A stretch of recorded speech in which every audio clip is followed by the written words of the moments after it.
got completely trashed at that point. That is T1's biggest stylistic strength, I would say. If you look at their Stage 2 augment selections, they're willing to go all in on tempo. We saw it was 2-trick yesterday. It was fully adapted, only value in Stage 2. And we are going to get the artifacts to start, Alan. What are we looking for as the most broken stuff that people want to be seeing for their setups? This is gonna be an absolute cinema.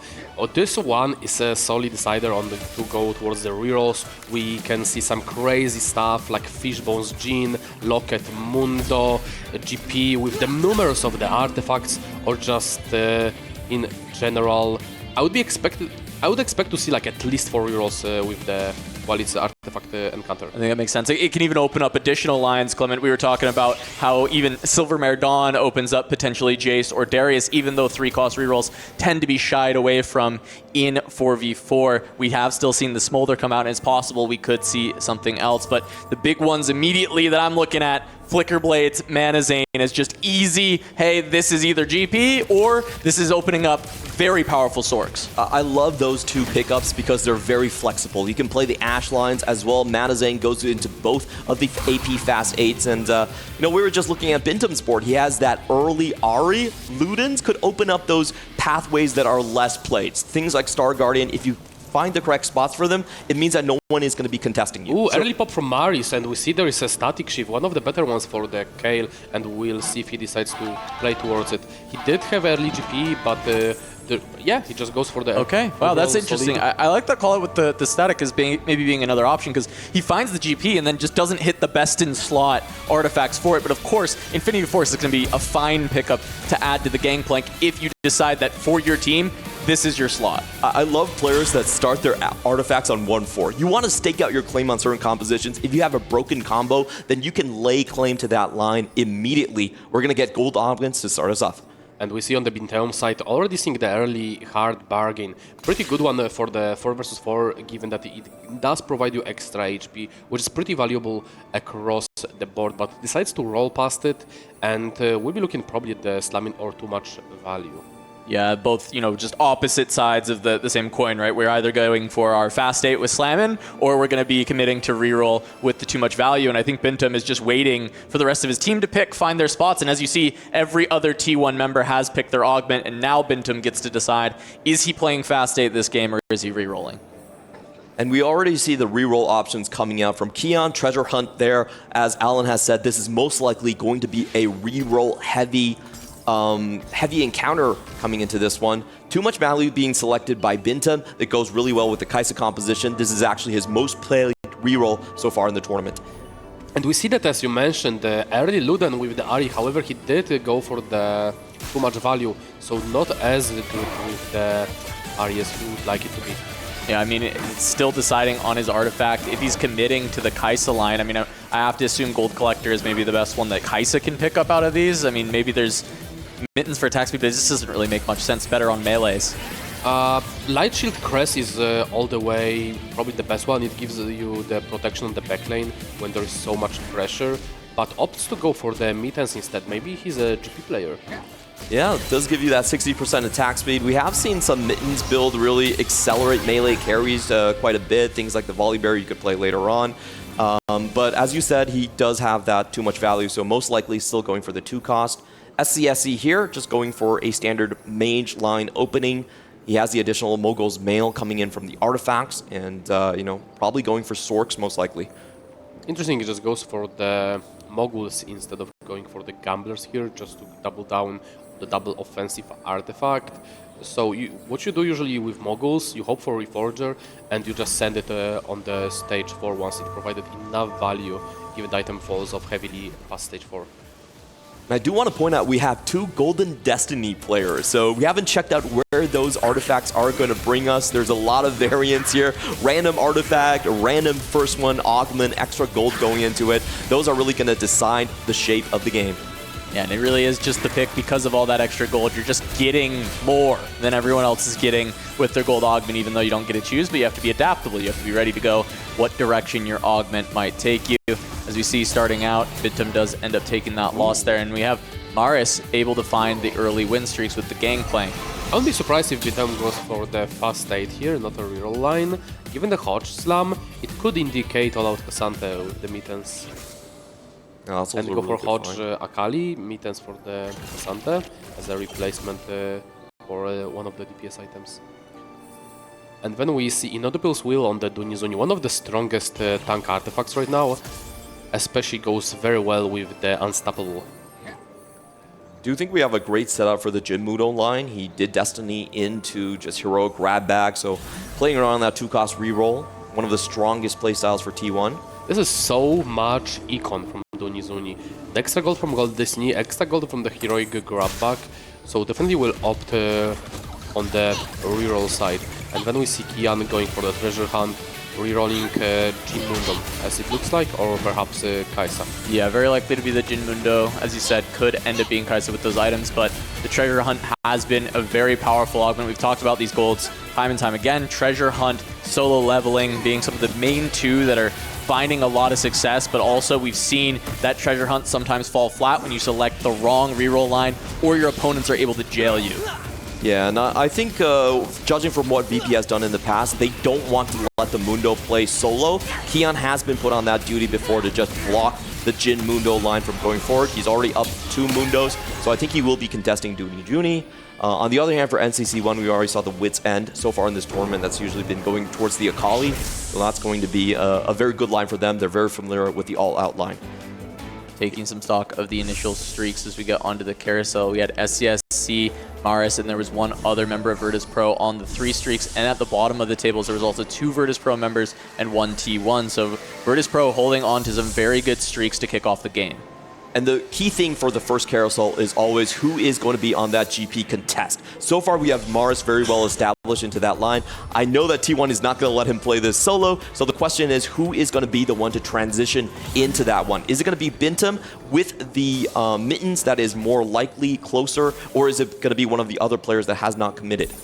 Yeah, we've seen Milo pick up the gold for dummies while having a gigantic front lane Udyr, and we've seen just the fight go to the overtime, printing a pretty solid econ on his side. Ooh. This is spicy. Ooh, Maris has gotten story of the 7 from the Golden Destiny, and he is actually win streaking with the GP Kobuko 2 already. So this is looking very good for the VP if they manage to dodge each other and just prevail the 5 streaks. Crazy moving, leveling to 6 early just to make sure that the story of 7 does not get online. This is typically considered an unclickable augment in solo because it's so hard to actually get value. Yeah, tries to break it, does get the Zhonya's on this Ezreal, which is going to save him from the Trickster's gangplank, actually able to take that down. From there, he's just trying to win with mass units versus the upgrades that are coming on the side of Maris, and it looks like it will work because now the Jace is in the front line for the Ezreal, so that is going to be Maris's streak snapped. It's actually a level diff. If Maris counter-leveled, he's winning that fight. Yeah, it was the time skip augment being shown right there. So crazy moving. This is one of those augments that we see him play yesterday as well, where he levels to 6 early and then aggressively goes for the GP before the opponent even acts on 3-2. This time around, he does have that Zhonya, so we'll see where he ends up on. We see the SCSC finishes up another item just to be able to stabilize the 5 streak, and we see that both Maris and Milo lost their streaks. So if that... Ooh, and he faces the story of the 7 player. This is looking pretty good for the Maris. GP already going towards the back lane for the Lucian, but does get the Trickster proc. Hit by the GP, or hit by the Lucian, and then bounces back with the Trickster proc. If the Lucian could get on him again, though, that will be SCSC being able to win the fight. Needs the cast to go towards GP, but it doesn't. Finally takes it down, but there's still 2 units left on the side of Maris. One more shot from Lucian. Takes out Senna and holds off that story of the 7 a little bit longer as SCSC gets to hold on to the win streak through stage 2. That Trickster was an absolutely grief for Maris. If he was without a power-up, he would be actually better off. Trickster does fly you to the furthest unit on the board, and since he was already in the back line, he then jumped away into the front again. That sliver of HP from SCSC, that was worth 6 interest gold just after this PvE round. Massive win for T1. It's huge. And on the other side, the loss streak is held by Virtus.pro. NCC1 able to go for the full 5 loss into neutrals. No one else able to maintain a large streak. We've got 2s across the board, whether win or loss from there. It's not just maintaining win streak, but also denying story of the 7 for Maris. We'll see the roll down, probably not just at the 3-1, but at 3-2 for GP2, given there is already a pair. Maris is looking very close to stable. Yep. And just to talk about story of the 7, you get a cash out every time you win 7 games. It doesn't have to be a streak. Typically, it's about prismatic value if you win 14 times. And if you win 28 times, which rarely happens, you get a 3-star 5 cost to just close things out. Oh, wow. Okay, so that is definitely something that T1 wanted to avoid, and we saw them doing a very great job early on denying the first 7 to stop any snowball from coming through from Maris by taking actually 2 wins over what looked like it arguably could have been the best board, but some extra pushing of levels very early from KZ moving, and then SCSC still being able to get there with the Lucian upgraded. And we see that Bintaum actually sent it on 6 already to play the GP. He did miss GP2, however, he's holding already the Kaisa, he's holding the Mundo, and did angle at the end with that mini-turns for GP. That kind of answers our question, who is going to be contesting onto the GP line? This is something we've seen from Bintaum. He really likes to hold Kaisa along with the GP. You can kind of flex it in and play 4 duelists in the same composition. But of course, still missing that GP2 means that he's not going to be stable. It's always a big question, how far will players roll to find it? Yeah, and I mean, once again, we're getting Bintaum actually on a more standard composition this time around. Usually been the one who's flexing around, and it's actually been either SCSC or Crazy Moving on GP duty. The Korean fans are just rejoicing right now. It's like, oh, Bintaum's playing something standard. Let's go. We got this. I mean, it's been time where the Bintaum just plays off meta, doesn't want to play into the more standard lines, and when it's finals, big GP shop for Maris, and having the heroic grab bag as the gold augment selection, so is going to be swiftly racing towards that Gangplank 3.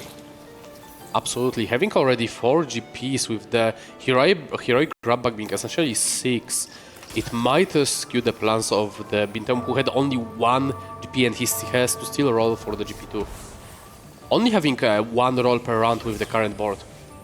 I wonder if Bintaum is just going to say, you know what, I'm not catching up to him right now. I might as well sit tight for a little while longer.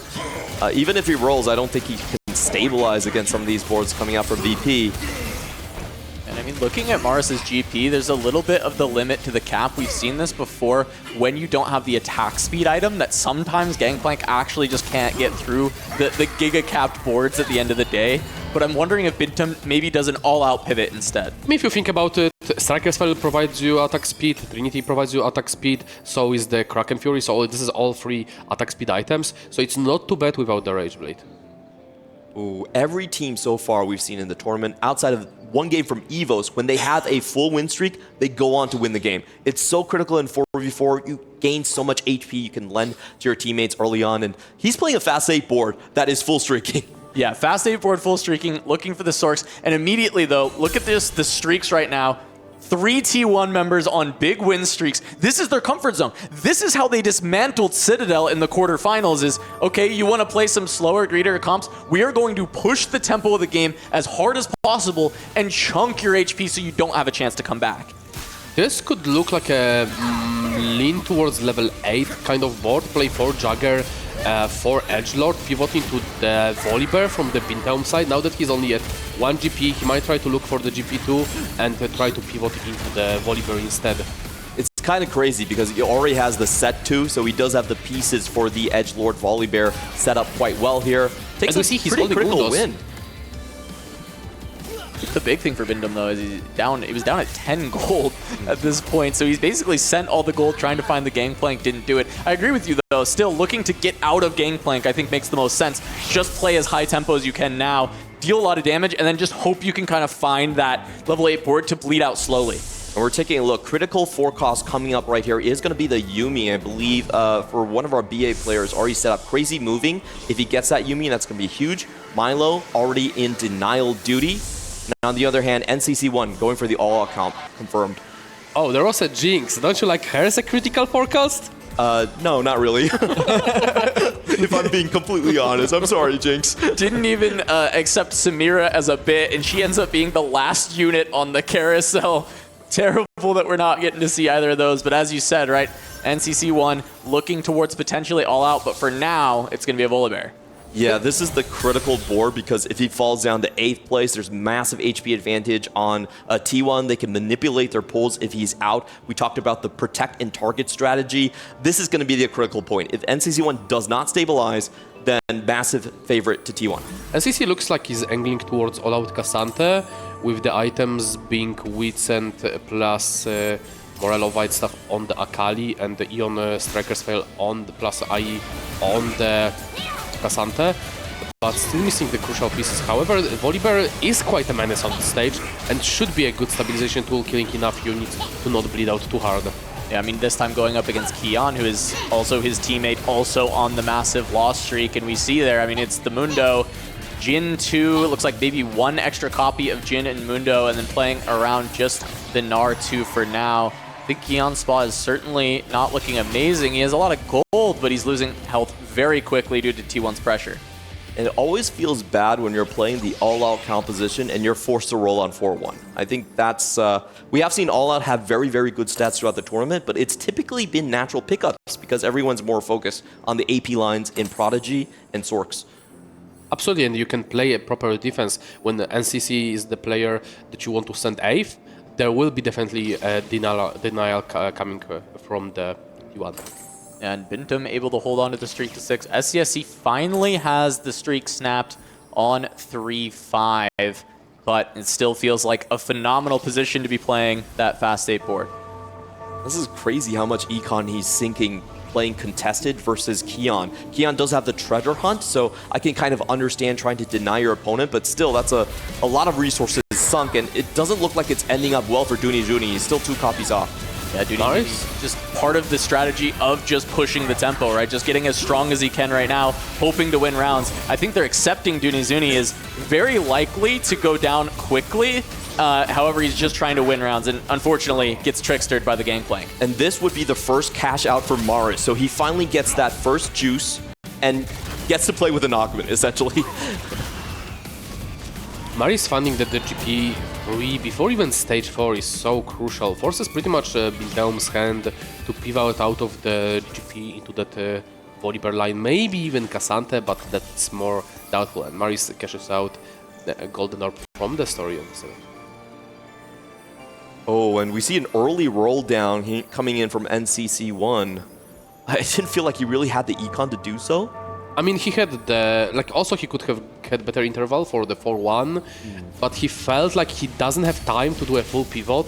Like, you need to do all the fruits, you need to manage the items. It's not the easiest thing to do for one round. So he felt like it's better just to take your time and do it throughout 2 rounds instead. Yep, finds the Akali too, at least as the start of that all-out board. However, he's going to have to play around the Yone if he can't find this Cassante. Still looking, not finding anything as Milo on the other side looking for the Prodigies. It's also very important to tailor for the all-out. And now, after he did the roll down, he might be looking for something like the 2-star... what's the name of the argument on the 4-2 for the 4 cost? Reinforcement? Yes, reinforcement for just the Cassante, because he has essentially everything. He has Jarvan, he has already the Akali too, so he doesn't need any other 4 costs besides that. Yeah, getting 3 items onto the Yone right now feels kind of a waste, given how weak Yone currently is. I mean, it's better than nothing. Like, you're not gonna put it on the Jarvan, you're not gonna put it on Zyra, so it's just something to hold the items for now.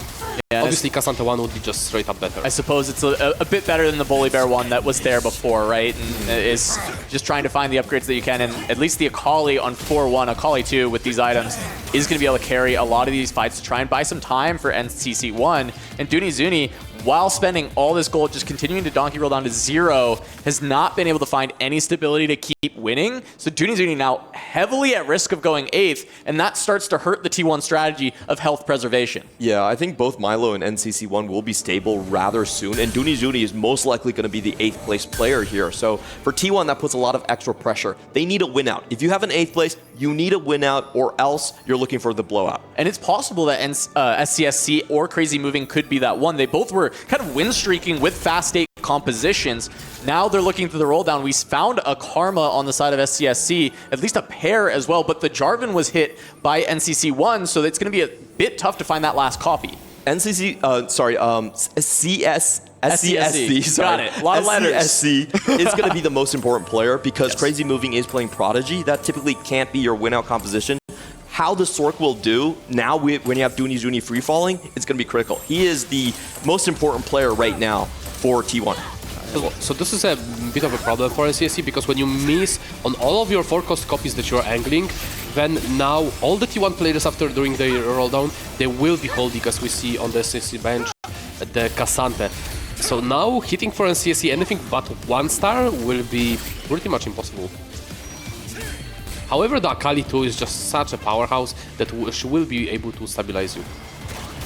Yeah, the best strategy for T1, I absolutely agree, is just to make sure that all-out Cassante never comes online. And there's also a chance that he just low rolls it as well, like doesn't find the power-up.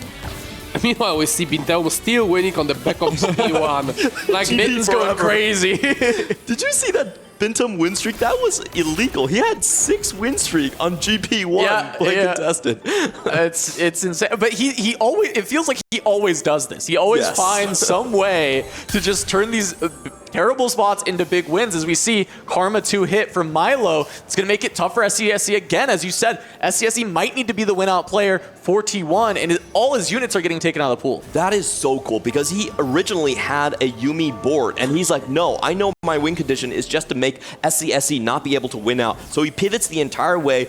Of course, Karma 2 definitely helps with that, and just settles on playing the Sorks. Yeah, and we see that Maris being able to also find already the Kaisapri to stabilize on the back of the GP. We'll see if it should be good enough against Binteum GP, but it's kind of looking concerningly close. GP1 disturbingly almost beating a GP3, I guess, but not really. That's still kind of a big lead at the end for Maris being able to find both of those 3 stars relatively early 4-3, being able to get that done. Yeah, NCC missing on that Cassante pretty much makes him losing the runs.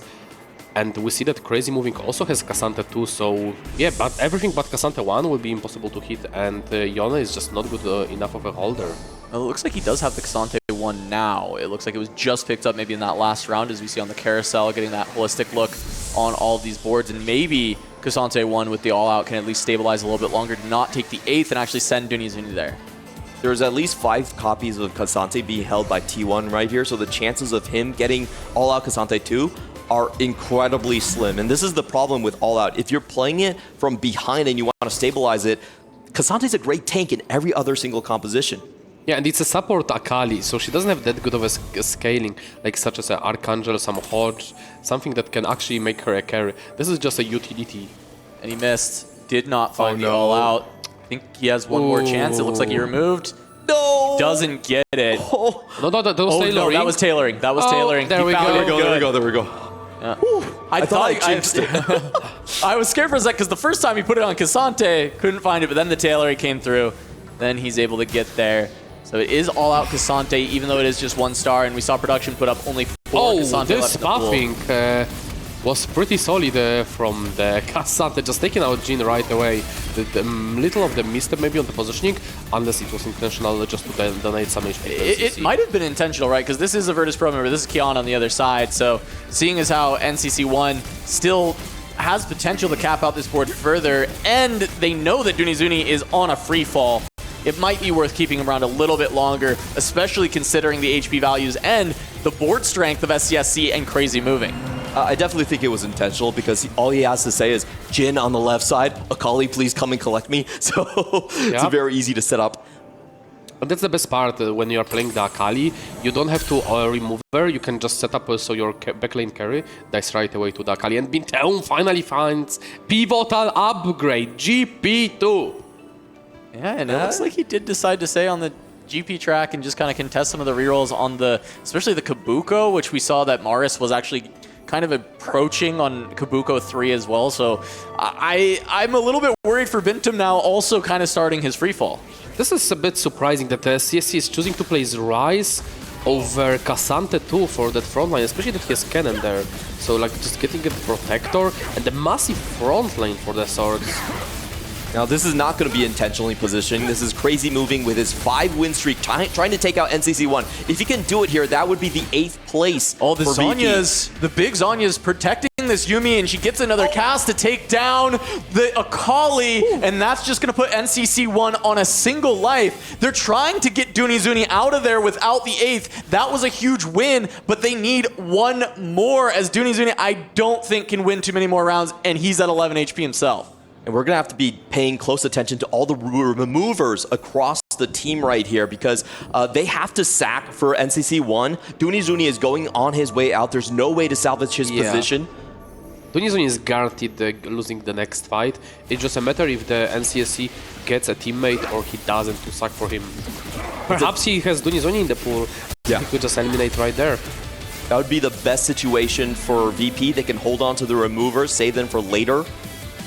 But there is a 2 HP advantage on Dunizuni. You can see Duni pouting right now as he knows that there's not much for him to do. Yeah, I mean, really, it's tough, too, because T1 kind of wants to sack for Dunizuni because NCC1 is so low, but the problem is you really don't want to sack for Dunizuni because this spot is unsalvageable. I think they have to. This is going to be fight RNG and who has remover economy planned out better here. You see, I mean, there's not anything left to do for either of these boards. I mean, NCC1 doesn't have the gold to roll down. There's some on the bench to try and find Cassante, but there's so few copies left. You'd have to get so lucky. We're seeing the fight.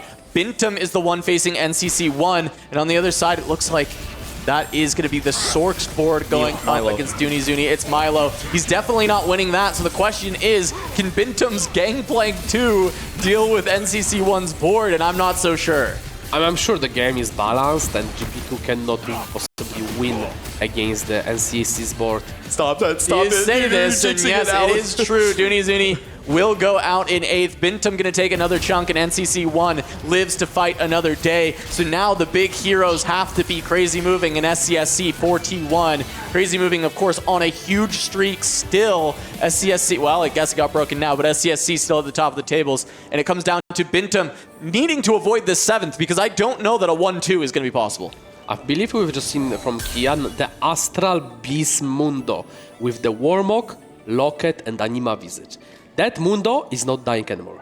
And I think Kian is why Dunizuni went 8th there. They wanted to hard contest on the treasure hunt, make sure he goes out first. That doesn't work, and that means they took an 8th place. Kian now free to become a win-out player by himself. Things are massively in VP's favor right now. Yeah, Milo is strong, hit the Sork board, and CC was supposed just not to go 8th after his roll down, so that's accomplished. And now the question is SCSC gonna find the Gwen too to being able to be a win-out player? Yeah, it's also possible they'll just let NCC1 go, and as we see here, there was no removers used for Morris. If he had them, they're just going to take that win because Morris is incredibly strong, recognizing, hey, we got that win. We got the 7th over the 8th there. We can cut him loose and just focus on saving our HP to deal with Crazy Moving and SCSC. This is a great move by VP, and I think one that teams don't do enough is that they want to avoid all semblance of doubt. They actually remove their items if they're cutting someone loose. You're not going to need those removers afterwards. You've done your job. You're not 8th place. Well played, NCC1. Yeah, and we see from the VP being pretty much higher cap boards, where Milo just hit the Sorge board, where Kian hit the Mundo board, then the Maris had the GP board. So altogether it came down to just a better pressing D with the proper augments, where the T1 tried to play more of a tempo and with no as good as arguments the VP had. As the illegal legendary on level 8 coming in with the Braum 2. It's going to be an intro fight between VP here. And the key thing is, I think, how does Bintum move into the top 4? It seems very difficult for him right now. Crazy Moving in SCSC, they have a lot of HP. But Bintum is the one that I think decides a lot of how this plays out.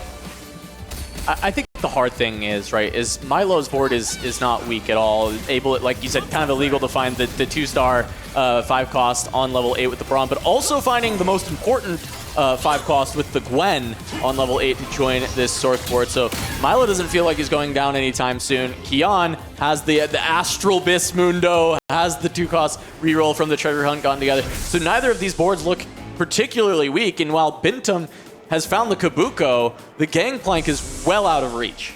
The problem for the Kian is why he's losing the rounds. The items on Jhin are very ineffective. Having Class Whisper and Kraken's Fury being just unable to take that Swain through. We've seen that Swain tank back to back, multiple 4 shots, just not dying. Not having that Rage Blade scaling on the Jhin is absolutely pivotal.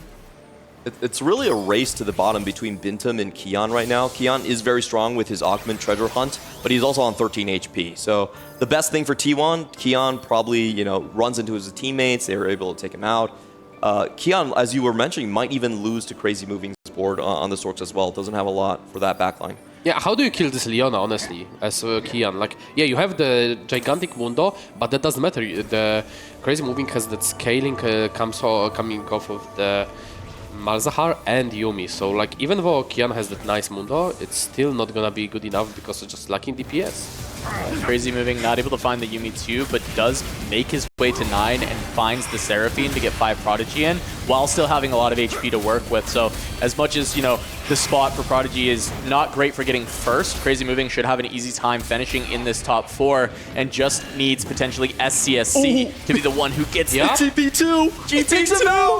Oh, the stretchy snipe! Mundo got this. Okay, we got this. Yeah, I think it kind of looks like Gangplank's just tickling him right now. I mean, that's a gigantic Mundo. Like, he's not losing health, especially without anti-kill left. Yeah, have you ever had someone kind of like slap you with mittens on? I think that's kind of what it looks like, you know? It's not really doing too much. Yeah, definitely missing that Rage Blade for the extra scaling. But Bintom jobs has been pretty much done. I don't think he can go past 6th, 5th if high rolled matchmaking after his initial roll down, not being able to find the GP2 for such a long time. Kind of surprising that Maris actually falls down here. Doesn't have the mecha board online at all. Is going to be playing 4 mentors with 4 duelists, so a little bit of an alternate composition, especially with the Kaisa 3. The arguments are just not there. Like, Story of the 7, very cool, but like you're putting the items on the units that don't do much. We have 2 item Wooder that doesn't accomplish enough. Heroic Grabaki, cool, it helped him hit, and then the Healing Corpse, where you don't have any kills, it doesn't do anything, as we just seen here. Couldn't kill anything. They're now going to just cut Maris loose from T1 could win here. That's actually so big, right? Because also Kian could go down. It looks like, no, the Mundo is just far too tanky, so Kian's going to live. But Maris goes down immediately to a team kill. They cut him loose. Bintum falls, but T1 wins that side of it. So now we're just looking at a race for first place. Absolutely, and we see the HP disparity. They need to. Who has the best win-out spot? Is it the CSC? Crazy Moving's Prodigy. SCSC is going to be on the Sorks. I believe it will be a Sork battle for both of these players. I think it might be Crazy Moving, honestly, with the Zonya and the scaling that you need. I was thinking maybe as well, because also I think the Yuumi is much better suited to actually taking this Mundo down, just trying to continue to pump through that damage. And as much as Prodigy doesn't grab a lot of first, it's not that it can't grab the first. It's not that it's incapable. And I think some of the rest of the board strength isn't reaching the heights that it needs to take it down. And we know that how efficient is Leona against unit with low resist, just making it pretty much 0 resist Mundo, which will be taking massive damage increase from the Yuumi. The big question, though, is can Crazy Moving actually beat Milo on the Sorks that he has, because he's been able to get the Braum 2 front line, has the Gwen to go alongside the Karma, and I think that's the big issue. And yeah, Kian knows that he's not going to be the one to do it, and he's just going to sell board. So it's just about the Sork matchup. I believe they are fighting each other, and Kian is just sucking for the Milo here, and they're gonna put Milo on the win-out duty. And Milo had a bad matchup into the Kian, given that he couldn't really deal with that Mundo, except of Braum throwing him out. Yeah, that's a really good point to mention. Like, they don't want accidental wins against their win-out player on their side. Interesting. So Crazy Moving is just sacking for SCSC. I think he wants SCSC to try and take out Milo, and he's just going to be the HP tank for it. It's going to be the battle of the Sorks at the very end. That's what it looks like. This is 5-5 Prodigy, it's not that effective against the Sorks because how the explosive are the fights, and the Agovan's crazy moving has are not as good. It's just the Tesla coil on the 3 units. Single combat augment is not going to have time to proc. So yeah, I think it's correct to have SCSE. Yeah, he can try and beat Milo, right? Like, because he still has plenty of HP to work with, so he can get as strong as possible, try and beat Milo, but at least sacking, so SCSE gets a chance to try and win for him. And we are going to get the fight between the two Sorks right away. Looking at that Jarvan jump, it will get Gwen, but does not get Karma, and it will get one more jump to stall the Gwen cast. However, the Swains are still up and running. Finally, there is the first cast onto a Karma, and it comes down to one unit. SCSC does hold on, but that fight is so incredibly close. I don't think this game is nearly over. If we're looking at the board setups right here, we have the better Karma on SCSC, but on Milo's end, there are the better combat augments going in right there, and also the Gwen, which is massive. Are they better? Those are pretty good ones for the Sorks. Healing Corpse is very good. The attack speed here is, this is the Blazing Soul is kind of slow. I think Milo has worse arguments at the end. It's just a matter of having Braum 2 but he and has Gwen. His Braum 2 and Gwen are pretty big reasons to be in a bit better spot. I am really curious if Crazy Moving actually even has a chance into this, because as you're saying, the matchup for Prodigy usually not fantastic. I mean, keep in mind it was probably the best fighter GSCC could have had with the Jarvan casting twice on like barely any HP left. Let's see how the Prodigy board fares this time around. The first cast from the Yuumi is going to deny a Jarvan jump at all, but Braum is going to throw the Leona backwards, trying to set things up. The Zhonya's is still not procced, as we do get one more cast. The Zhonya's still not gone. That's a hit onto Milo, so Crazy Moving is able to win there. SCSC goes down. It is a Crazy Moving versus Milo, 1v1, playing the Prodigies into the Sorks. A big surprise that C Moving's able to get there. Absolutely, that Zhonya will be pivotal if there's accidental disc going towards the Yuumi, and the biggest problem there is Braum throwing away Leona. We have to avoid at most cost that Braum, so try to position Cassante into it, make sure the Cassante tanks the Karma, so you avoid the early explosions. Big note from that first fight, Jarvan didn't get to jump, now it's Jarvan 2. Rise 2, very small upgrade, but the Jarvan upgrade might just make the difference of getting a stun or not. Huge find here coming in from Milo as well. He finds Hemorrhage for that backline. The problem in the previous fight was they could not kill the Leona or the Cassante in time. Now, more ticking damage onto the backline. Can Milo do it? Here comes the fight. Looking at the Braum positioning, it's not on the Leona this time, but it looks like the Swain has made its way in front of the Yuumi. So there is going to be a Jarvan jump. It's going to get the Yuumi, but it's mid-cast. Doesn't slow things down too much, but he might get the Zhonya's Hourglass, and he does. One more cast out of the Yuumi. 1v4. Can get there. Does she get it? She does not. So Crazy Moving loses this one, but it's a one-unit loss. These two boards are so evenly matched. It will absolutely come down to the positioning here.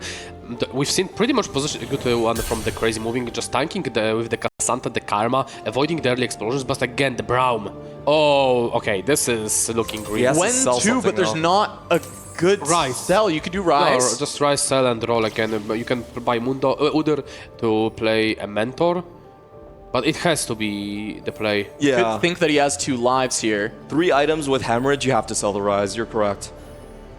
Because it's all been one-unit losses. I think Milo might be greeting to say he's got 1 more life. And I think he'll probably be correct, but there is just this off chance where you lose the fight more heavily and you fall down here. Just going to lock the shop, not selling the Rise to get the Gwen. See the positioning once more. The Yuumi looks like she's going to get stunned up and is stuck on the Swain to start things off. The Braum not going to throw the Leona.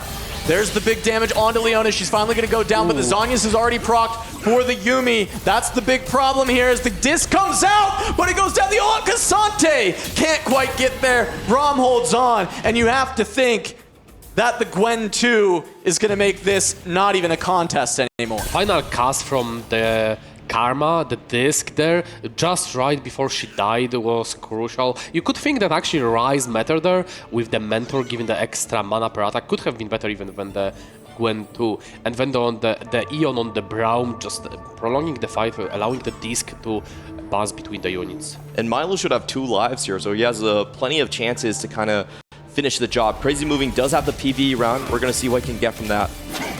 It's not anymore 2 lives on stage 7. This is 1 life. True.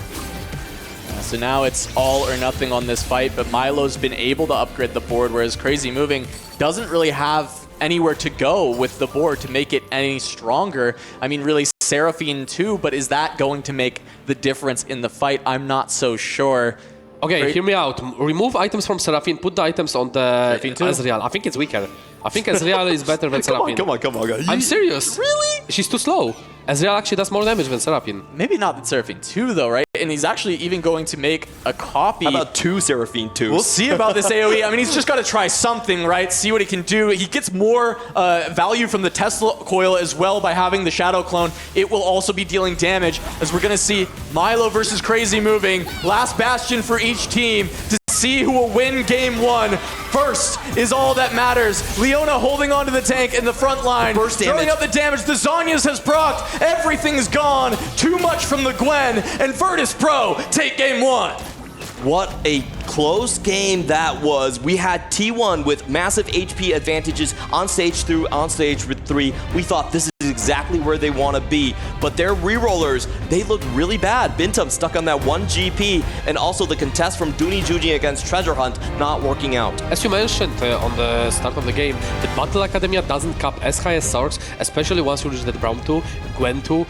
Even through the Zhonya, he was unable to stand against Sorks. I mean, big problem there was Milo hitting all the Sorks before SCSC had a chance to do so. Having the stronger Sorcerer player does mean your cap-out potential is too high, and Dooney taking that 8th, and the team play from Virtus.pro to make it happen and get NCC1 out of there made all the difference. Even though we've seen the out position every round on the Battle Academia Prodigy player, it still wasn't enough to take down the Sorks. All right, well, we will be sending this over to the analyst desk to break down our first game before we get the rest of this semifinal. The Giant Slayers have done it again, starting off this best-of-3 semifinals with such an incredibly close win against T1. Yeah, I mean, I think it's got to be a huge sigh of relief going into that one. I mean, admittedly, though, it did come down to the wire at the tail end of it, especially to have Crazy Moving as one of the final 2 in there as well. It felt like a real proving ground for Virtus. Yet again, Crazy Moving was the all-star for T1, but in the end, Milo takes that win. We saw how close it was. The Poro fans from Braum allowing Milo to stay alive. The last-minute upgrade on the Gwen 2, despite 2 Gwens being held by Crazy Moving, also could have completely changed the outcome of that last fight. Both of these Fast 8 players, Milo did get very fortunate on level 8, hitting Karma 2 on 4-3, hitting a Braum 2 on level 8. That helped him so much with preserving HP later on. Yeah, we're looking at the performance here from VP, and this is kind of like what we wanted to see, right? Like yesterday, every single match that we had was like a 2-0, and it was like quickly done, and it wasn't necessarily as much of a trial and a test, especially when we were looking at the side of T1. So this is that first real hurdle that we're seeing in their road to that finals. And I do want to take a chance as we got the replay up here to kind of highlight one of the factors for Virtus.pro that I felt made a big difference in this one. Of course, we know Treasure Hunt is enormously strong, but we saw the story of the 7 coming in. That's kind of another sort of vector for just getting more resources onto Virtus.pro side to give them that small edge they needed to overcome. That was a random selection from Gold Destiny. It's not really considered the strongest reroll augment right now compared to Treasure Hunt, but Marius made it work as a GP player for VP. NCC1 was a designated player trying to play for Cassante. He was target grief by T1. We talked about the strategy all throughout the tournament. Holding so many Cassantes, not letting him hit the all out. Hit the Akali 2, stabilized, but still it was an 8th place in the end, or 7th. And Dooney Juji as well. Clement touched on it. The 2 reroll players for T1 did not really stabilize on stage 3, especially Bintum. You have to think, the first GP game he plays the entire tournament, he was not able to hit a GP2 until 4-6, so just really unlucky for the T1 player. Yeah, especially with too much value set up there. That's absolutely crazy. I mean, you know, looking back from earlier in the game, it suddenly looked like a game which was going pretty well for T1. You know, coming into the deep parts of stage 3, you know, multiple players towards the top. We've seen it from so many games before. You know, get the lead, get advantage, shove the other team out of the game. And Kian, as a reroll player, he usually is a player that has a 10-win streak coming to stage 4, playing Mundo Jin, unkillable in the early stages, then falls off. In this game, he came into stage 4 at 50 HP on a lose streak. Treasure Hunt gave him Innervating Locket for the Mundo, which made him unkillable in stage 4. He went back to preserving HP and ended up just barely getting to the top 4 to allow Milo to become the victor to win the entire series, or the entire game in that first game of the series for VP. So as always for VP, a team effort. Everyone on the team did their part, and Milo this time was that MVP in this game 1. And that is exactly what we said we wanted to see when it came to the performances today, when it comes to the team effort and individual style, also just like finding that perfect balance. VP has been able to do it. So, but from T1 side of things, I mean, besides talking about the rolling and not being able to get the GP2, what else didn't necessarily go their way? I think it's really just the reroll players, because if you think about it, the role usually is reroll players stabilize in stage 3, they preserve HP. The fast state AP players playing Sorks or playing Prodigies with Yuumi are the ones that come back in stage 4 and try and win the game, which happened here. But the roles were reversed. The players who preserve HP in stage 3 were the fast state players off of really good starts, and both Bintum and Dunizuni were falling off early stage 3 and into stage 4 as well. So reroll players have to stabilize. This has been T1's game plan, not just this tournament, last year as well, and they weren't able to do it in this game 1. This is where their entire game plan kind of deviated and kind of started falling off in stage 4 and 5. It was kind of an interesting sort of facet to that whole discussion there as well. Seeing NCC going for the Casante All-Out, falling out in 7th place and ultimately proving to be, what was needed for the team overall.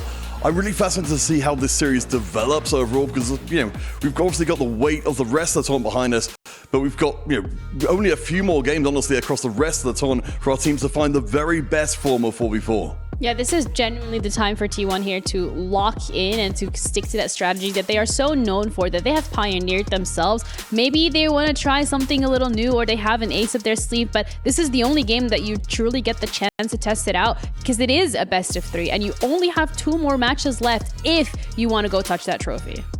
Well, maybe even just one more game left in this series as well. Ooh. I mean, we saw a lot of 2-0s yesterday. I wasn't even prepared to predict 2-0 against T1 here. As much as I want to see Virtus do well, I would be astonished, David, if we don't see some kind of comeback. Because as we said, T1's planning department, top notch. We have to mention this was an Artifact Anvil start, so a lot of extra variance was added in, which could have swayed some of the factors in this game 1. And I think also the augment disparity, some of the quality of the augments when it comes to Treasure Hunt being so strong for Kion. The Innervating Locket I talked about just really helped him out with Mundo Jin, whereas Dunizuni, he didn't really have that standout augment that really helped him make this Kaisa comp work. We saw at the end there, Kaisa 2 still, it's an obvious 8th place. He could really not do anything. He was completely useless when it comes to the late game in terms of having level 6, no 3 stars, just couldn't put up a fight against any board. Yeah, and of course, that's been very unusual across the tournament so far. I mean, I think kind of at this point, we more or less knew what to expect in a lot of these games, what the final boards will oftentimes end up looking like. So having a game like that, I don't think worked into T1's plans at all. Absolutely not, but they have a chance to get back here, stabilize, and push this all the way to that 3rd match if they want to continue into this finals. Because so far, the Giant Slayers are living up to their name, and T1 is on the back foot. Match number 3 of the semifinals coming up after the break.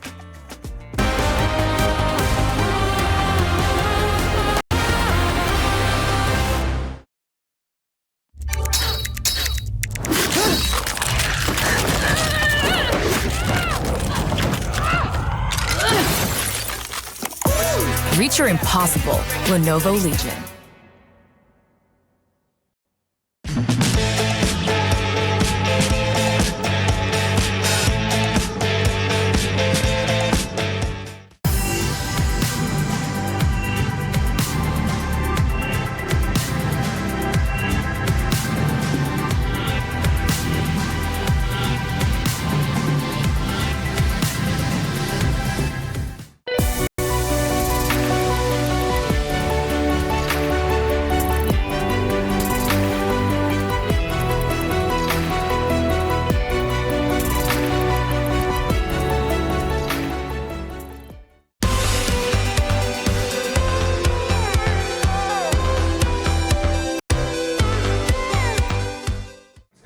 All right, everybody, we are here in the Twisted Labs, and we're about to race, I'm told.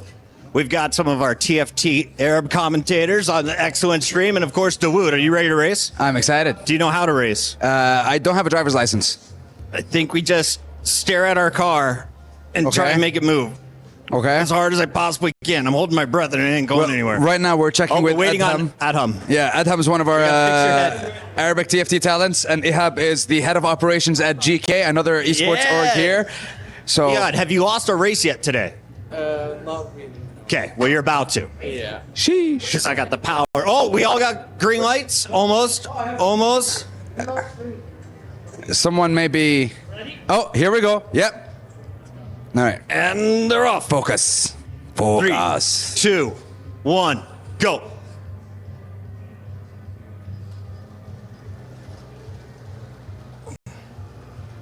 With the power of focus, I command you to drive faster. Bucket, I'm you definitely the can blue drive. car, by the way. I don't know which car I am. Yeah. Come on, move, faster, faster. on, baby, come on. Use the force. Use the force. Around the corner, faster, faster, faster. No more braking, no more braking. Oh, nothing but focus. This is me. Why You are can't my push brakes the like car. that? You can't push the car. No touchy. Clearly, my brain is too powerful. We stalled out on the left turn, but we're gonna get there next time. In the meantime, congratulations to our other casters. Riyadh, Dawood, Adham, whoop me again.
Virtus.pro look to continue their streak of upsets here with a 1-0 lead over T1 in this semifinal. We're back with Teamfight Tactics at Esports World Cup on the SMB Esports Arena stage. Casanova joined by Alan and Clement here on the cast as we get into game 2 of our first semifinal of the day. Surprisingly tight game 1 right there. If I'm T1, I'm actually feeling okay. I had 2 unplayable reroll spots, but I still took it to a tiebreaker. I had a 2v1 edge at the really end. If I have better luck, I'm expected to take this series longer. I mean, what happens if you get another unplayable game like this? You are just going 0-2, and we see 2 component anvils, so not any more artifacts. So, but maybe less rerolls, and maybe more of the fast 8s.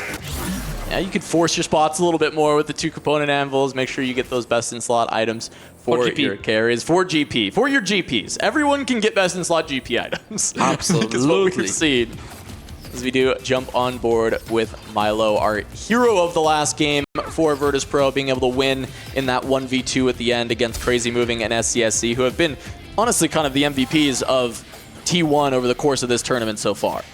It comes down so often for the drop from the box. How's your early game gonna go? When you see gold plus Caitlyn, oh, you are very upset, Spaghetti. Yeah, the Caitlyn hasn't really been played by anyone outside of Weibo Gaming that likes the Caitlyn Jace. The rest of the teams, though, still finding direction. For Dooney Jr. now he's... That's a proper drop from the box. Yeah. Double man with double chair. And Unstoppable also as an option to go for. Just going to be putting that on the recon for now, looking for some better options. Oh, you would have been very happy with Unstoppable on the Mundo. Oh, he's just tailoring probably. Yeah. He's gonna tailor again on the rel, and then gonna send it on Mundo most likely. But you know, when this Mundo goes in with Unstoppable, leaves your team behind, you are sometimes not that happy about it.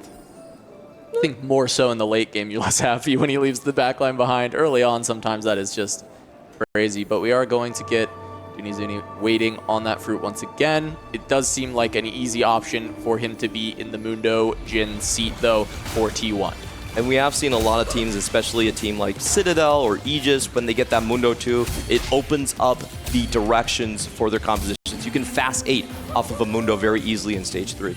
Yeah, the Kai'Sa natural pickup with the Mundo, just to find the tutor, can flex either Jin or Kai'Sa reroll, depending on the arguments found.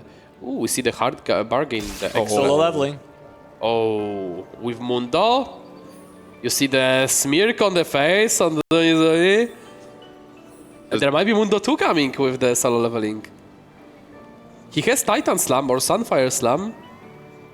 There's always also... Last year we saw Pilfer being used to try and trade over copies for your team, but we haven't seen that at all this time around. I think there's too many other high-value gold augments, and especially in a shop that's got solo leveling, not going to go that direction, but that's not even the choice that Dunizuni goes for. Instead, going to try and hold on to some extra HP for the team.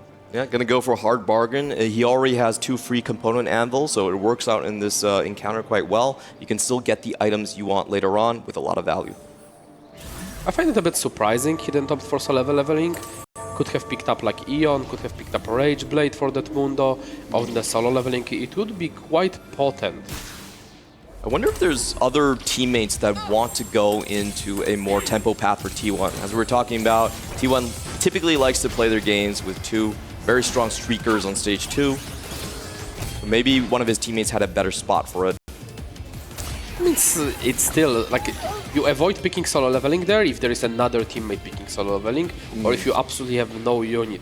And when we see Kian with the GP in shop, opting not to go for it. Yeah, we had some very strong boards coming out from VP. We had one of the 2 tricks coming out. We saw a full tempo plan right there from NCC1, going for the Thorn Armored Plate. And Milo now going to take a book out of T1's page, full open. Yep, gonna have to be looking for that win out spot. Gold Destiny into calculated loss, and now just looking to go for that fast state. I mean, last game, very successful on the Sorks. Might be the same direction once again.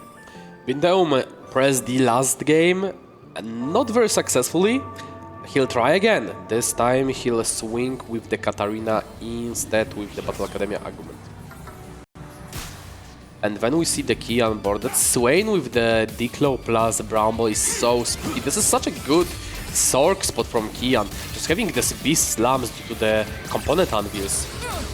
Yeah, Sork spot from Kian, which means Milo on the full loss streak with the calculated loss, looking for that potential fast 8. Certainly going to be needing to stay away from the Sorks line and have to go either AD flex or have to go towards the Prodigies. And I think this is, one of the reasons why that solo leveling might have been a little bit precarious coming in for T1 is just how strong these boards coming out for VP actually are. You don't really want to go into the full open. There's no EXP to be gained right there. And also these 2 boards are looking very dangerous. NCC1 already committed to one of the AP fast 8s as well. Yeah, that does leave Milo towards AD, I think, then. Or using the calculated loss to then play a 2-cost reroll like Gangplank, use all the extra gold to try and get there from the open fort. We see pretty much SCSC being committed to the GP with the Rage Blade Slam, open BF. Can make Eon, didn't choose to do so just yet. He probably wants to make Eon when it will be prim for the combat. And just not slamming yet because there is no reason to. There is one board we haven't caught yet, and that's going to be Maris. Looks like he's going to be headed into the fast 8 direction, just taking Cluttered Mine with a full bench there. So yeah, that would mean there's potential for 4 fast 8s from the side of Virtus.pro, which I think is unlikely, but I'm curious if any team is going to do it. Would it be VP, who has had so much success with these fast 8s? Are there even enough comps to share? If you play 4 players fast 8, we can go like Cassante, Sorks, Battle Academia. I do expect Milo to be the one to have to pivot in to the GP contest. Yeah, that's probably the most likely scenario, but we'll see if he can find some bows on this carousel. Does want to get that Kraken. He did get a bow, yeah. You cannot be going fast 9 from the calculated loss. No. It's just too big of HP loss. And you are taking away units from the teammates from the Sorks. Because you need to lean towards the strongest fast 8, which is Sorks. It looks like Maris is going to be the one holding hands with Dooney Juni in this matchup. Dooney Juni also starting with the 2 Mundos there. And as is custom, as we've seen in the tournament, no one gets to play free Mundo. Yeah, so Maris, the other thing we've seen from Cluttered Mind, instead of actually using it to Fast 8, is actually just using it in reroll comps as the way that you generate XP to start pushing to 7 and 8 as tempo, because you're already holding on to units on your bench anyway. Crazy moving, once again, going to be heading towards an AP Fast 8 line. He was almost the hero for T1 in the previous game. And so far, as Pana has mentioned too, he has been the biggest ace of the team. Over half of the games won on T1 have been carried by Crazy Moving. And he's heavily been on Gangplank or Sorks throughout the tournament. That's the main 2 comps that we've seen Crazy Moving play. He had a couple little outliers, right? The Smolder was a really interesting one that he picked up earlier. So we know he is definitely capable of flexing to whatever, but they have liked to put him in that win-out GP or Sorks line. Yeah, we're pretty much back to basics where the team mirrors the comps. We've seen already 2 Sorks, we've seen 2 GP players, we've seen perhaps uncontested one-way Mundo, we've seen Katarina. Now, this seems to be a less exciting of the setup. We have 2 Fast 8s and 2 rerolls on each side, and the rerolls are exactly mirrored. It's going to be Jin Mundo and GP for both of them coming into it. Are we moving an items to GP already so he can farm some juice? Or you want to sell the Lucian and don't want to waste remover? I think that's probably the most likely thing, is he wants to sell this Lucian. And I mean, I'm curious if he thinks he's just stronger with the Lucian right now because he needs to try and keep this win streak at least until neutrals. I think he's not necessarily stronger, but like he just doesn't want to waste remover. Ooh, this would be pretty bad for SCSC. Oh, he missed. The Lucian troll. The classic. Yeah, so that is some friendly fire. I mean, Crazy Moving was on a full loss and ends up taking out the win streaker from T1, which was SCSC. And that will leave Kian as the sole win streaker and Milo as the sole loss streaker. So Virtus.pro kind of coming out on ahead in Econ in that stage 2. And this is the pivotal point. Milo has to go into that contested GP line. How well he hits, how much gold he has, and when he rolls are a lot of the key differentiators for this GP contest. But he is coming in from, I would say, the back foot on this one.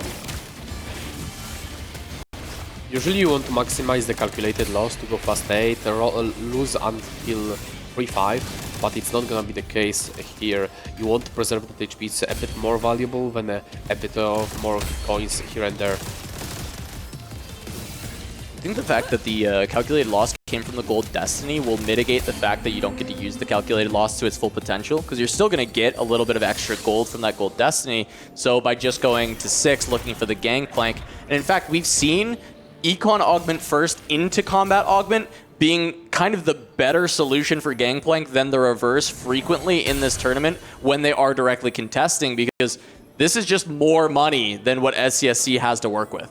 And we see that Mayo is already sending it on 3-1, given how rich he is, holding the Katarinas already from Vintum. Doesn't find the stretchy arms on the first hit, is going to start fishing for items. Still is missing that Gwynsus and that Edge of Night. Doesn't hit on either of them. Oh, he does. Oh, okay, there we go. And he's just missing Chain, that will be probably Warmog. Does have a spare. Okay, those items are already slammed. The bow and yeah, it's all slammed. And the rod. He has an open sword, I think, and that's about it. Maybe a belt. Pretty good loss, even though he rolled. Just maintaining that loss streak, just providing a bit more of an econ is not too bad until he gets that GP2. While we see that SCSC is still on the GP1, didn't quite roll, lost the streak, a lot more. Less econ.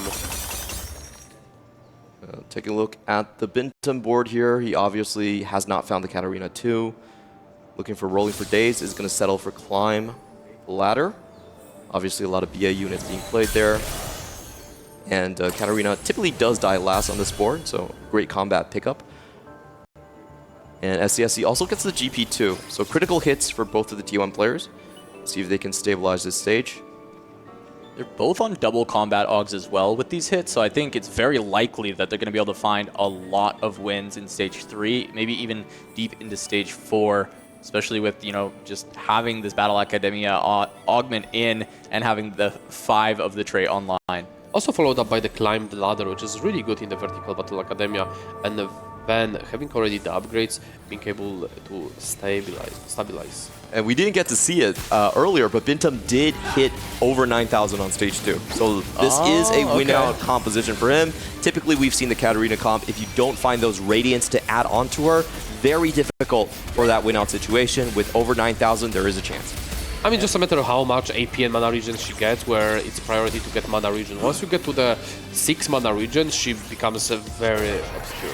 Yep, can't take down Kian though with that fully itemized Swain for the front line, anchoring this win streak. So that win streak will not start for Bintum just yet. However, SCSC, after losing the win streak he had earlier to Crazy Moving, is going to be able to turn things back around. Crazy Moving has been able to continue the streak after beating SCSC. Such a scary spot from Kian, just going fast 8 with the Sorks on the back of the 7 win streak.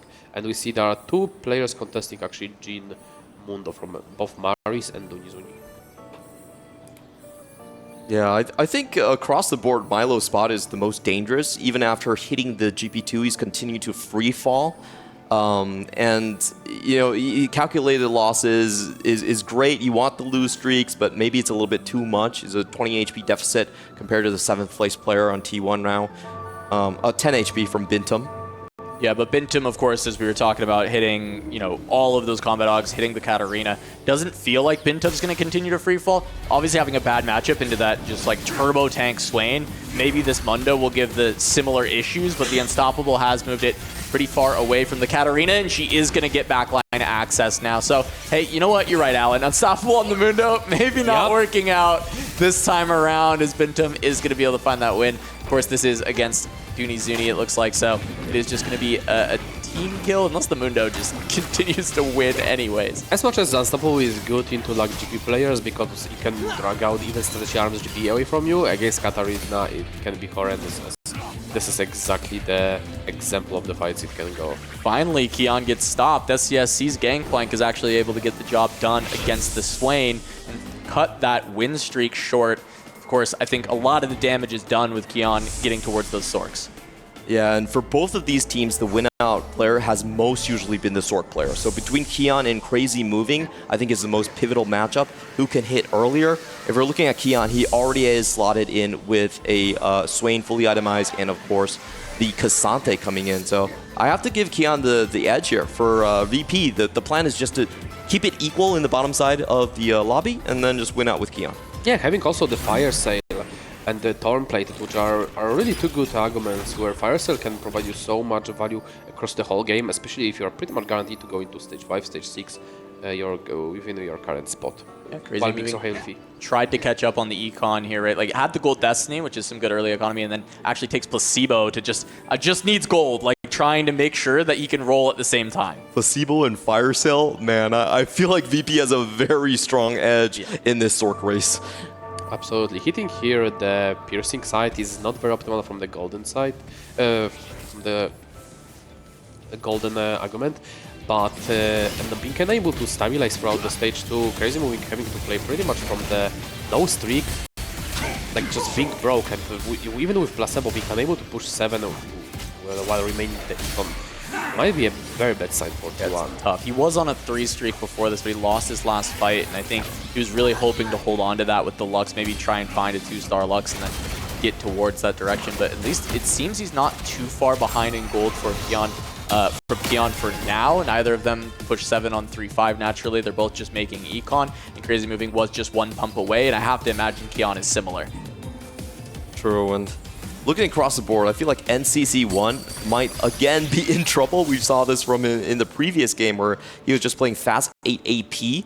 This time also on a big lose streak, and potentially, I think he is going to be forced into the Battle Academia composition with and leave the win out for Kian. But the problem here is we also know the Katarina is going to be picking up a lot of those units here as well. So another big roll down necessary to stabilize the same player.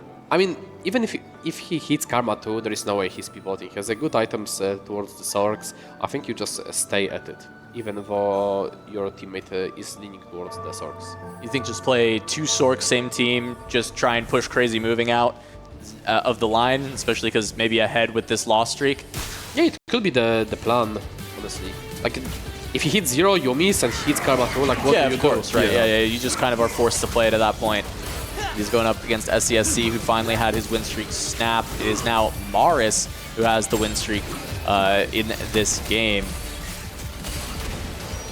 A lot of gold generated by that GP. And NCC find a breather here. Doesn't look like it. Ooh, SCSC is just getting the full gold farm on this one. Holy Regius. And then Katarina just taking out that Mundo. Pretty good loss for the Maris. Oh, but it does snap the streak, so T1 being able to stop them from getting even further ahead with that.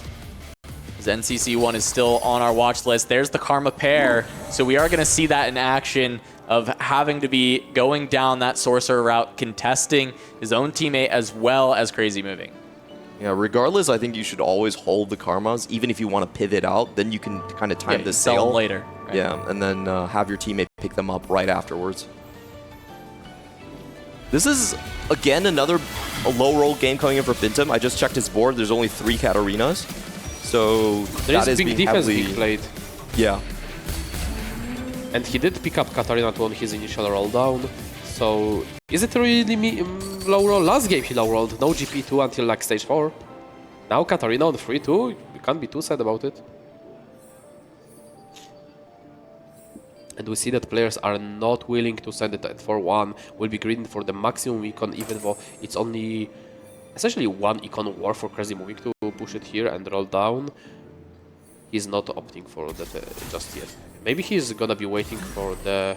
No, but when NCSC finds the two Karmas, it will become a lot worse roll down for him. When the 2 VP members going Sorks will roll down. Yeah, at the same time. He definitely just has to push it. He is going up against Milo here. He's still on the Lux 1. Can't afford to fast 9 or whatever. He has to go for the Karma, play towards those Sorcerers. Yeah, a lot more playing towards the bottom of the lobby here. Target griefing by Milo. 6 Katarinas on board. I mean, that explains the 4 cats for Bintum, right? There's a ton of them being griefed. Looks like Kian also having a few there, right? 6 on Milo. That looks like 2 more on Kian. That's a really good loss for NCSC. Just 1 unit loss for the maximum econ worth, preserving the solid amount of the HP and extending. Here's the Sork battle. Prismatics are going to get picked up. We'll see if anyone just grabs a ton of gold to try and get there. Sork Circlet on NCC1 would just be Karma 2 immediately, but does not go for it. Wants to stay open to the Yuumi and finds one on the roll down. So he actually can pivot out, makes the Karma 2 though, just in case, as the roll down comes through for Crazy Moving. Not going to find the Karmas that he needs. That's even another Karma. Yeah, what's important here is that they can actually start Crazy Moving out. He has the lower HP compared to Kian, so that might just be the game plan. I'm going to hold until Crazy Moving is out. We take the win out, we take Bintum out, and then we just roll. Yeah, he finds 1 copy, and then immediately when they see 0 gold on Crazy Moving, NCC1 sells out of the Karma, puts in the Yuumi. So exactly what you were saying. Now Kian can roll down, find those Karmas that are back in the pool, and Crazy Moving is just going to be behind. He's got a Braum pair. If he can consider holding it, he's got it in the shop. Staggering roll down is so important. What they did is just exactly what you want to do, and it's not very easy to pull off because it requires precise communication. Even at the team, someone is asking if they can go for certain argument or not.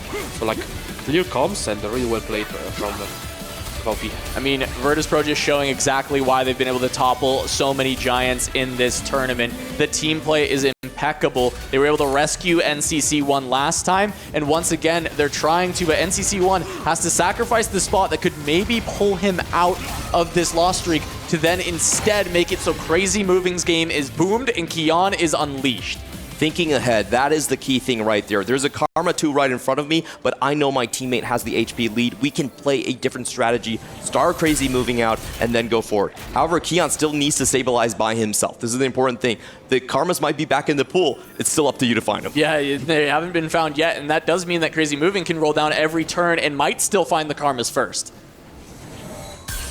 Simar is trying to find that last copies of Jin to just... Karma 2 for Kian. Oh, there it is. The trade works out beautifully for Virtus.pro. Efficient as well. Stand alone, find the Braum. Looks pretty solid, and then Maris also managed to find that Jean. Yeah, Maris with this max cap on Prismatic is huge for him because it means that you can just stabilize with the Jhin. We typically see it fall off very hard, stage 4, stage 5. All they need is HP. They have their win-out player already online on Kion. So they just need one other top 4 and they can lock it. Yeah, because on the other side for T1, Dunizuni and Bintum both kind of not having the highest roll spots. Crazy Moving getting locked out by Virtus.pro's amazing play between NCC1 and Kion. So Crazy Moving, who had the spot we thought would be scary, is now going to be struggling. And the key thing here is for SCSC. Typically, it has been the Sork to win now, but he has the GP3 plus bronze for life. One of the strongest setups you could possibly ask for in this tournament. Easy Moving. Does he have any of those Sorks? No. Gonna have to settle for a tier coming into this one. So if we're looking at the current spots, which team is pretty much ahead and looking for a victor over this game? I have to say VP. VP have 3 members in the top 4. All of their top 4 boards are stable, while Crazy Movie and Bintum are just in pure freefall. There's almost nothing for them to do. Yeah, the Cassante too, Leona too is so much front lane for NCC. Once he finds that Yumi too, he'll be pretty much good to go. While we see Bintum still trying to get Katarina, got the TGs, but that board is not looking too good. And then Dunizuni playing for the Jhin, got the Mundo, but this Jhin is not coming through. I think Dunizuni and Bintum will be looking like 7-8 this game. Yeah, everything is on SCSC and they need to find one more into the top 4. That's just max cap diff. When Mars hit max cap, taking everything out of Bull, Dooney is just left out to dry. Yeah, Dooney not able to find that anything from there, and now it's Crazy Moving, who you would hope this would be the spot for T1 that can hold on, but this is just the Luchador block! The Luchador does open up the ability for a couple more kills for Crazy Moving, but he won't be able to deal with the Mundo, so still going to take a small loss here to Maris, and it's all adding up for T1. They need to send at least NCC1 in 8th, but if he found that Yumi too, that board is extremely stable. Yeah, and potentially NCB just being the strongest among everybody in the lobby with that Yumi, given that itemization, the good combat arguments. I don't see NCC going down in 8th here. Crazy Moving though, Karma pair, Braum pair, so there is the ability to find that bailout. If you can upgrade both these units, Crazy Moving has the chance to still look for the win out. Yeah, even if he finds the upgrades, if he doesn't find the frontline items, this is not looking too good. Sork still needs a properly itemized Swain just to stabilize, because how fast GP can run over you. Things looking very dire for T1, but as we've seen, miracles can happen. Upsets are written in this tournament over and over again. Yeah, you're even losing to the Katarina because of lacking of front lane here. This is the start of this continuation on the miracle run for Virtus.pro, all off the back of that team play from NCC1 and Kion. Jailing Crazy Moving, who had such a good Sork spot early on, and they pushed 3 T1 members into the bottom 4. All 3 of them look like they're in free fall, and Virtus.pro looks like they're marching towards the finals. Even for SCSE, the win-out player on T1, he's not able to win out on the GP3 duel. He has a better combat augment, hit earlier, and still faltering here. VP totally in the driver's seat. This is like another fight that the SCSU lost the mirror to the Kion. The problem is the gun break on VP. He really needs a proper third item there to find the stabilization. Can he get another bow here? That's the question. No bow! Find it, no bow, and you see the frustration on SCSC's face. He knew that's exactly what he needs to try and win this game, and he's not going to be able to get it. Now he'd have to get bailed out by a Kraken Slayer on a carousel, and there's no way that VP ever lets him take that item. Things look like they're slowly slipping away. I'm trying to rack my brain and think of win-out conditions for T1. It just seems so difficult. No 3 stars being hit across the board on Dunizuni, Bintum. And it seems like a very same script that we had in Game 1. I mean, sometimes it's just augmentive, like hitting max cap when you're playing contested reroll, just getting ahead of other player, making it so much harder for others to hit, playing the GP, hitting the better items, hitting ahead. It's just, yeah, SCSC, as you mentioned, has better arguments, but it doesn't matter if your items are not that effective. Lacking just that small scaling that comes with the Kraken. Yeah, and even possibly he's not going to be able to take down NCC1 here. Does get the shot from the Gangplank to take out the backline. So now he has to deal with the upgraded Leona and upgraded K'Sante. Finally gets through the all-out. The Wraith damage is a little bit too late. Leona doesn't get it done, but it's not as big of a loss as it could have been. Does put NCC1 to 1 life. If they can send him 8th and save Dunizuni, maybe that opens up another chance for T1. But Crazy Moving also in free fall has not been able to find the Karma 2 or the Braum upgrade. I mean, to be fair, I think that's the only player that was beating NCSC was actually SCSC. Everybody else are probably losing to his board, and the rest of the T1 players can just sack for him. VP players can just sack for him. Yeah, you have to sack for Crazy Moving, I think. But for Dunizuni, you just cut him loose. He's like, well, even if you hit that upgrade, you're not going to be moving on forward. Crazy Moving found the Gwen, but he runs into Kion. And this is the problem. He's so close to this board hitting the cap that it needs to, but he might just be a couple rounds too late. One more cast from the Karma. The Swain's still alive. Crazy Moving takes the hit, goes down, and that might just be the hopes of T1 being dashed in an instant. And on our screen, we see Dunizuni just taking a massive hit from Milo. As we mentioned, Bintum Dunizuni going 7A, but it was actually Crazy Moving and the Dunizuni. That roll down from NCC1 to hold the Karmas and then coordinate the cell after Crazy Moving goes to 0 was the game-winning play now. T1 on their last legs. They have to go 1-2, and Bintum, let's take a look at his Katarina count. It's still 3. Oh, this is not looking like 1 and 2. Yumi upgrades. He's trying to find a Jace 3 to get somewhere. Just has a bunch of TGs on this board, but this is not something that can fight for the top 2 spots in the game. And Virtus.pro, toppling Titan after Titan, looks to do it again with our former finalists from last year in T1, a team that looked so unstoppable, and yet we say it over and over again for Virtus.pro's opponents, and the unstoppable one is VP. I mean, and we see another friendly matchmaking, not something you want to see that early, especially when you need both players to go 1 and 2. And we see that SCSC just being unable to take down that Katarina board. Bintum being stable, but again, both of them need to be able to go 1 and 2. But they finally cut NCC1 loose. That will be job done. NCC1, for me, might be the MVP of this series already. Game 1 holding on for that 7th with the team play this time around. That trade for Kion to get the Karmas on his own team and deny Crazy Moving is one of the best plays we've seen all tournament. I mean, we've heard that from Lesher on interview that how important is staggering the roll downs and like manipulating the pull odds for when you are rolling. And that masterfully played from the VP there pretty much might have won them the series on top of the early pressure that they got in. Yeah, meanwhile, Milo has hit 3 3-stars for the Gangplank. GP, Kabuko, and Yasuo. There is no stopping this Virtus.pro squad. Another 2-0 on the books. That would be 5 in a row if they do find the win right here. And this is just kind of staggering. I expected our playoffs to be hard fought, to be very contested. VP just showing us how far ahead they are.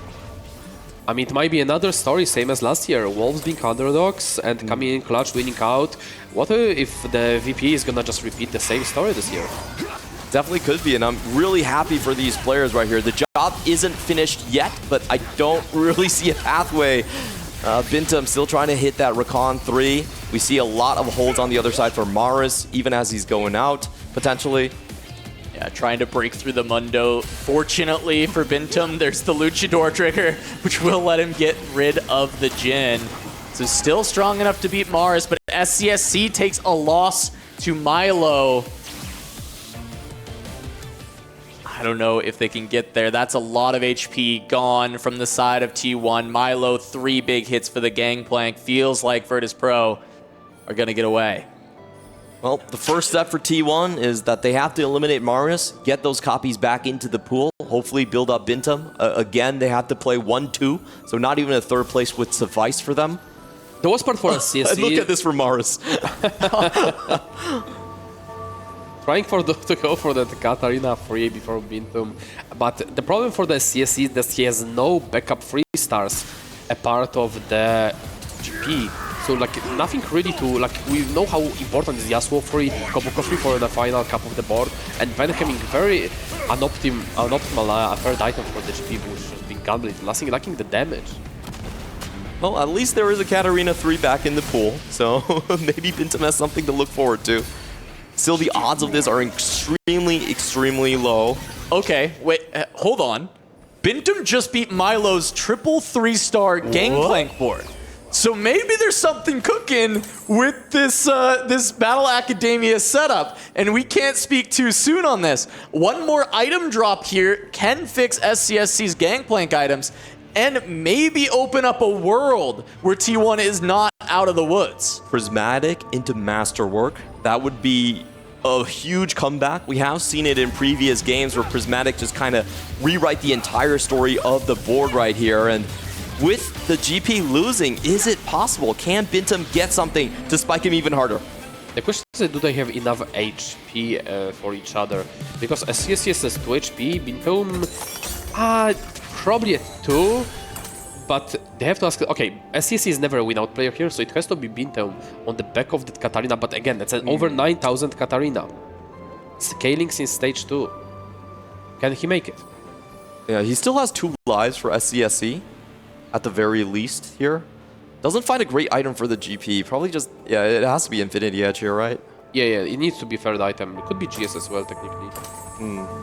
GS to get through the front line a little bit quicker, but the Infinity Edge does mean when those stretchy arms scale up, you'll at least get the one shot. Ooh, and Bintum removing for the SCSC, saying, okay, I'm the strongest in the lobby, I'll suck here.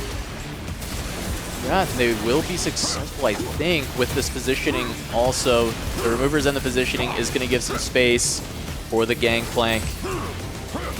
Is it enough HP? Your question is apt, Alan. Do they actually have enough to get through? VP is hoping for a small loss on Kian. This is the last life Bintum could have sucked. One unlucky fight, and he's out. Well, this is the most important roll down of the series. Can he find those upgrades? Jace 3 would be massive. I mean, you're just going to have to deal with the 2-star Katarina for this game. But if you can upgrade more of the board, have those secondary carries, every item slot filled on every relevant character of this comp. And he actually has pretty good rolls on those Thieves Gloves right there. For Jace, he's finding the damage. We know that 7 Jace can do a lot, but he's not going to finish his rolls. He's actually just going to use 4 damage. There is Eon on Leona, which could be potentially griefing, especially against Karma, that this could go to the back lane. Wow, big charge from Rakan gets both the Jarvan and the Karma. Not able to finish her off, though. She's getting the cast out. Katarina doing her best to finish things off, but might not be enough. The cast from Yuumi does get it done, but there's one more shot! She lives! She lives, but does not take out the side of Kian. Meanwhile, the win does go to Milo over SCSC. So we know now the matchmaking, they are facing each other again. No. Bintum versus Milo. Yeah. Bintum against Milo. Sorks versus Katarina. And the question is if SCSC can beat Kian. SCSC has to beat Kian for T1 to have a chance. If SCSC loses, that's it. That's game. No, they can't, because the next fight will be Bintum against SCSC. Even if this fight, SCSC wins, the next fight is guaranteed pretty much either they get Ghost or each other. And Milo has enough HP if he wins against the... There is a fight reset after elimination. Yeah, so if Bintum beats it's him more bad, likely that they're gonna fight each other more likely for or sure. Ghost. Yes. So it's either Ghost or they fight each other. It's still possible. There is a shred of a chance here. You know, T1 have been fighting from the back foot for so long that even a chance seems probably very improbable. But now he has to win against the GP3 board. And we saw it before. Bintum was able to win the last time they ran into each other. Can he get it once more? It looks like the rest of the board is falling. Yumi has to do There's it. still more CC, and Yumi is scaling focused down the up, firing away. But on the other side, SCSC has fallen to Kion, and that's it. Virtus.pro have toppled yet another Titan. They've taken down the grand finalists from the last year. Virtus.pro have advanced to the grand finals of TFT at EWC. And who would have thought it was Virtus.pro, the Vietnamese team that was not here last year, to take out both of the finalists, taking down Wolves, taking down T1, to march into the finals themselves. I'm so absolutely speechless. Underdogs coming in, taking on all the way through the loser bracket up to the semifinals, taking such a giant as T1.